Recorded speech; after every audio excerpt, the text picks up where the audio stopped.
Hello and welcome to Charles County Now. I'm Natasha Anthony. Pickleball is the fastest growing sport in the USA. Perhaps you've heard a friend or relative mention playing the game and wondered, what is that? Here's a look at this popular new sport rapidly gaining a devoted following here in Charles County. I got into pickleball when COVID hit. There was nothing else to do at the time, and I had a couple friends of mine that I played racquetball with at the time, and they were getting into pickleball, and I'm like, what is pickleball? A wiffle ball, a paddle, it's an oversized ping pong paddle? Okay, I'll try it. As the pickleball phenomenon sweeps the country, many Charles County residents have started playing the sport. We stopped by the White Plains Regional Park to meet some of these dedicated fans of the game. When I have my therapy at the medical center, I saw this in the magazine. I thought it's ping pong, but I was surprised because the racket is bigger than ping pong. I started playing pickleball back in, it's been about 2.5 years ago. My husband played racquetball, and so I never really wanted to play with him during that time. And we decided we wanted to get in something that we could play together. So we went over to the senior center in Waldorf, and someone introduced us to the game of pickleball. So we've been playing ever since. They started teaching me, and I bought a paddle, I bought a ball, I got the right equipment, the right clothing, and I'm like, okay, I'm playing pickleball for the rest of my life. I was playing tennis, and one of the women that was playing tennis with me mentioned they were going to start pickleball lessons at Port Tobacco. So naturally, I'm inquisitive, so I went to the lessons, and there were 4 of us, my husband, Jerry, and myself, and 2 other people, and I've been playing ever since. I love the sport. For a little insight into how the game is played, we spoke with Austin Flowers, Sports Program Supervisor for Charles County Parks, Recreation and Tourism. So pickleball is played with a racket and a ball. The ball is slightly harder than a regular wiffle ball. And then a racket could be either wooden or graphite. Depends on the level of play that you want to play with. It's on a court that's about 20 feet by 44 feet long. And there is a kitchen area that you're not allowed to go into that's about 7 feet off of the net. It's similar to table tennis and regular tennis. It's just a modified, smaller version of tennis. Typically, the sport's played doubles, co-ed, men's or women's, or it could also be played one-on-one. Some of the basic rules, if you've ever played ping pong, as you can tell, it starts with a small paddle. And if you played tennis, it's similar to tennis. But a combination of the game, you can play singles or you can play doubles. The score goes to 11. The key is stay out of the kitchen and you're just hitting the ball back and forth to each other. And also, with tennis, you serve over, and with pickleball, you serve under. And that takes some getting used to, serving underhanded. We asked the players why they think the sport is becoming so popular and what they like most about the game. My take on why pickleball is so popular is you can play at all levels. You can play at any ages, any body type, any body style. Anybody can play pickleball. You don't even have to have a racket sport background. I played with people that are tennis pros. I played with people that never even picked up a paddle. And all levels of play, whether you're a beginner, intermediate, and advanced, and you could just kind of find your little niche of groups to play, and then you can play.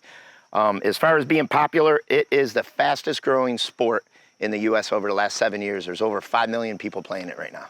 I think pickleball is a good sport to learn is because, one, you can play it any time of the day, morning, noon, even at night. It's for all ages. I've played with children as well as now I'm playing with an awesome senior group.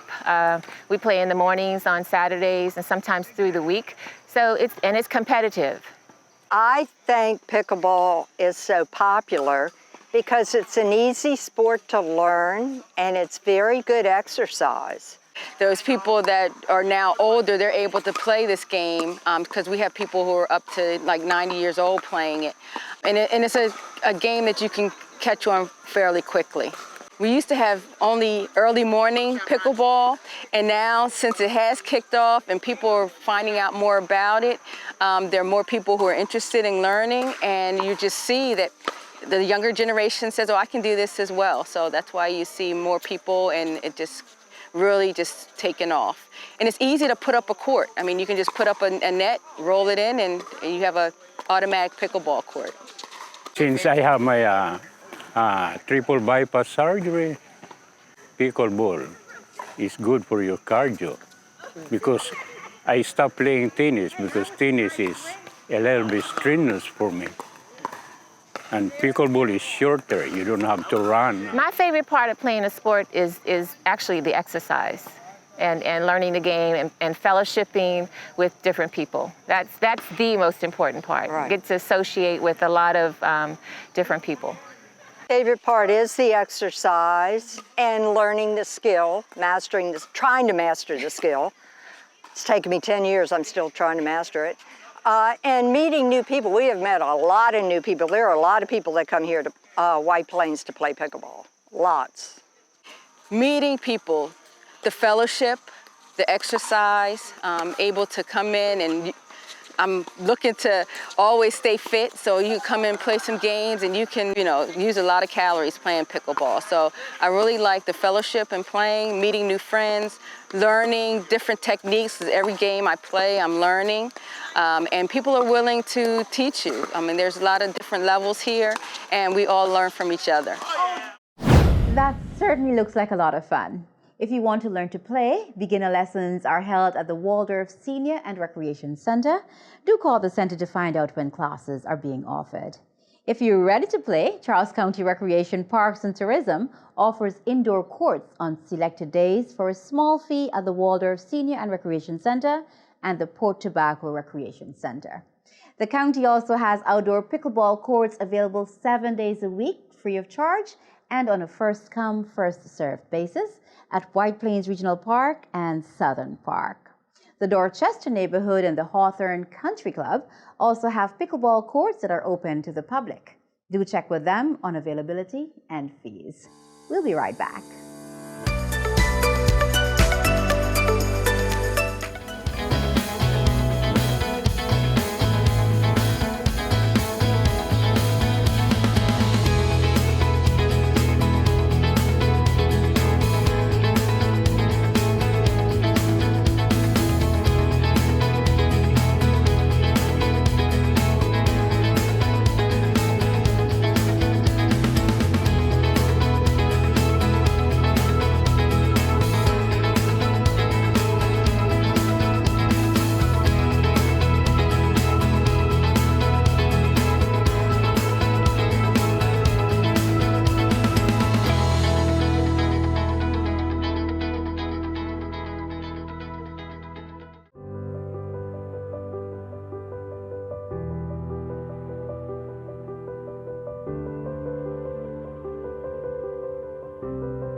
For your present and our future. Don't litter. Do your part and keep Charles County beautiful.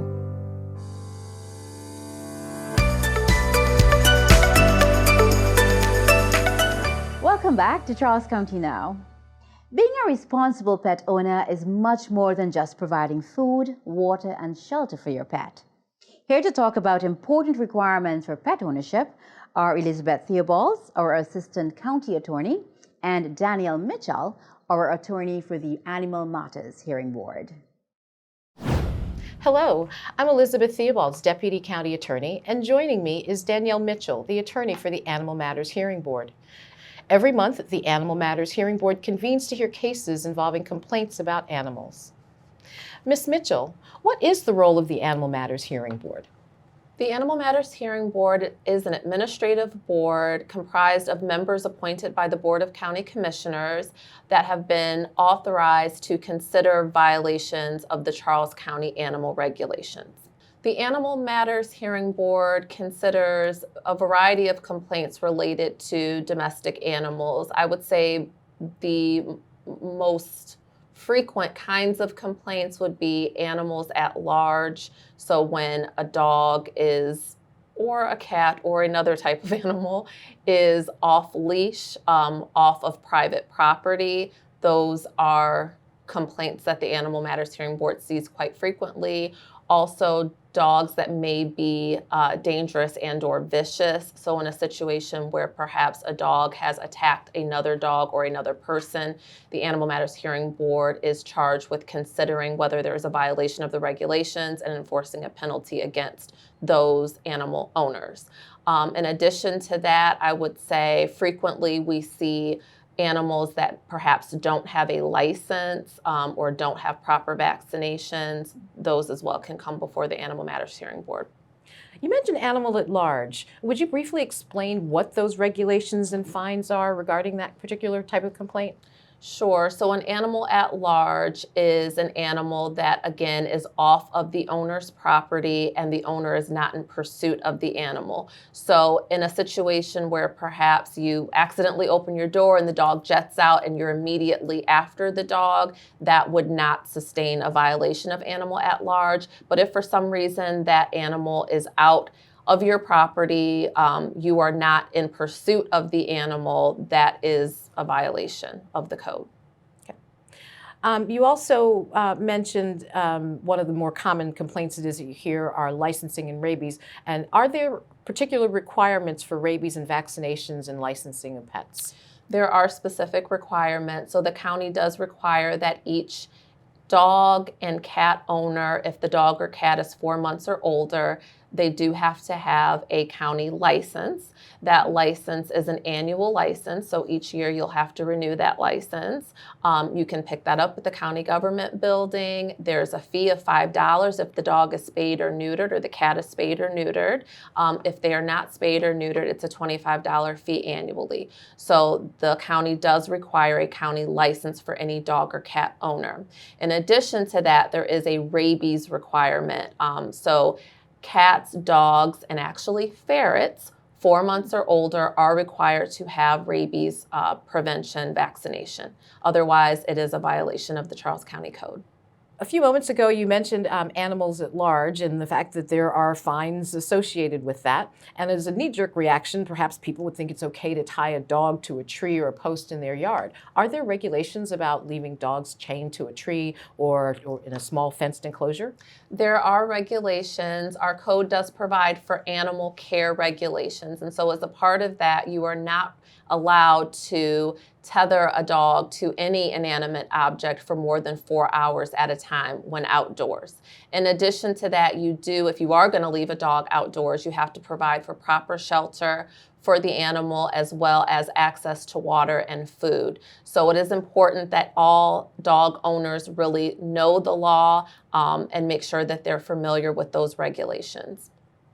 We also know that people have more than one dog or cat. Are there limits to the number of animals that a family can own? There is a requirement that if you have more than 10 adult animals, you're required to obtain what we call a fancier license. As a part of the requirements for a fancier license, you do have to have the home inspected, or wherever those animals will be housed. Must be inspected by animal control. That is, again, an annual license requirement, and there is a fee associated with that.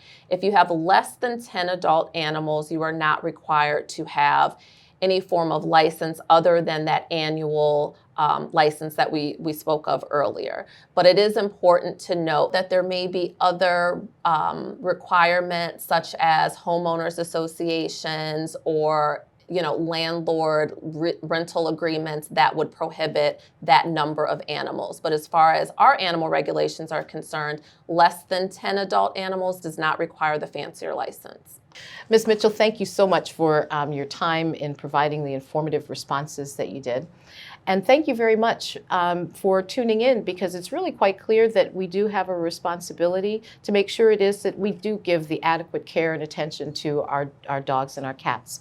It's quite clear from the responses provided by Ms. Mitchell that we do have to make sure we pay attention to the fact that they have to be licensed, they have to be properly vaccinated, and it's not only for your safety and the safety of your family, but for the general public.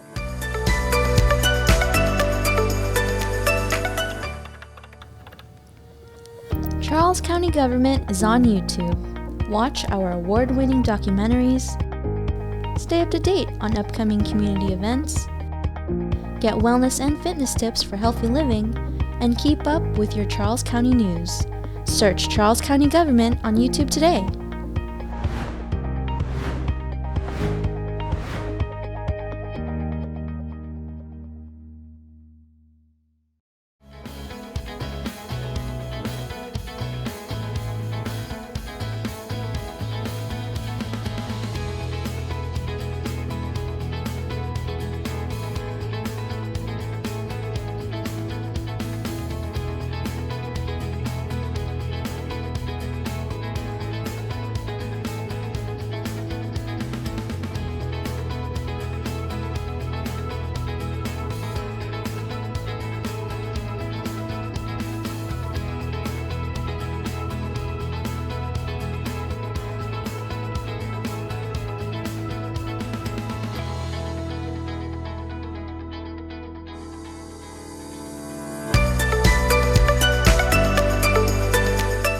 It has been a source of frustration, delays, and for some, anxiety.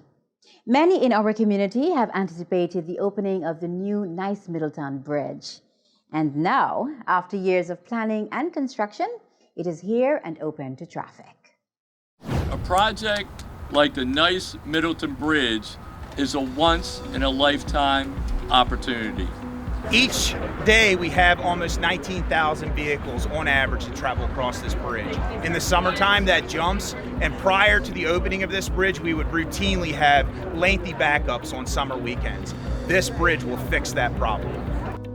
In July of 2020, we broke ground on this phenomenal project to replace the existing 80-year-old bridge. Today in October, in 2022, we are opening this project 3 months ahead of schedule due to the contractor's great work in pushing through the pandemic to deliver on time and on budget. This project replaced the existing 80-year-old 1.9 mile long existing bridge with a new 4-lane bridge that has a median barrier that'll separate the traffic on each side, providing better safety. It also converted the existing highway to highway speed all electronic tolling. This project supported over 500 jobs and had great participation from local minority contractors supporting the economic development in the region. We also expect that there will be some growth in traffic from the bridge supporting the local economy as commerce is able to move freely across this new beautiful structure. We're super excited today to be joined by so many distinguished guests and want to thank the governor for all of his support in advancing this project. The last time that I stood right here was nearly 4 years ago to the day to formally announce the renaming of this historic bridge after a man who devoted his life to serving Charles County and the state of Maryland, my friend, Senator Thomas Mack Middleton. The road to this historic day began 84 years ago when President Franklin Roosevelt was here to celebrate the groundbreaking for what would become the original Nice Bridge over the Potomac River to connect our great state with the Commonwealth of Virginia. He called this a wonderful section of our country and said that after talking with the governor and local leaders, he said, quote, "We are all in one, feeling that this proposed bridge is one of the things that has got to be done just as fast as we can possibly do it." And that's almost exactly what I said about this new bridge that we're opening today. 6 years ago, as part of our mission to transform Maryland's infrastructure, I charged our state transportation leaders with the same task.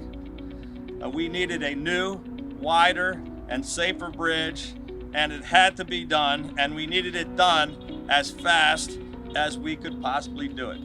And boy, have they delivered.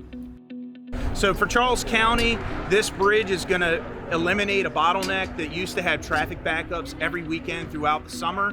The route will open up.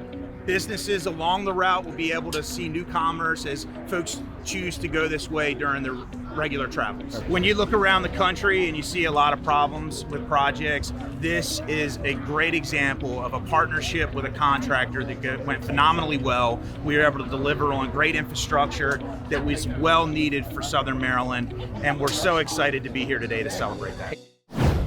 And And that's all we have for this edition. If you'd like to continue to connect with Charles County government, you can visit our website at www.charlescountymd.gov, follow us on Facebook and Twitter, subscribe to the county's e-news, or sign up for our email alerts through the Citizen Notification System. You can also watch for this show and others, including county meetings on CCGTV, on Comcast Channel 95 or Verizon Fios 10, as well as streaming on Apple TV and Roku devices. Staying connected can help you know what is going on in your community, empower change, and allow us to best serve our county. Take care, stay safe, and stay engaged. I'm Natasha Anthony.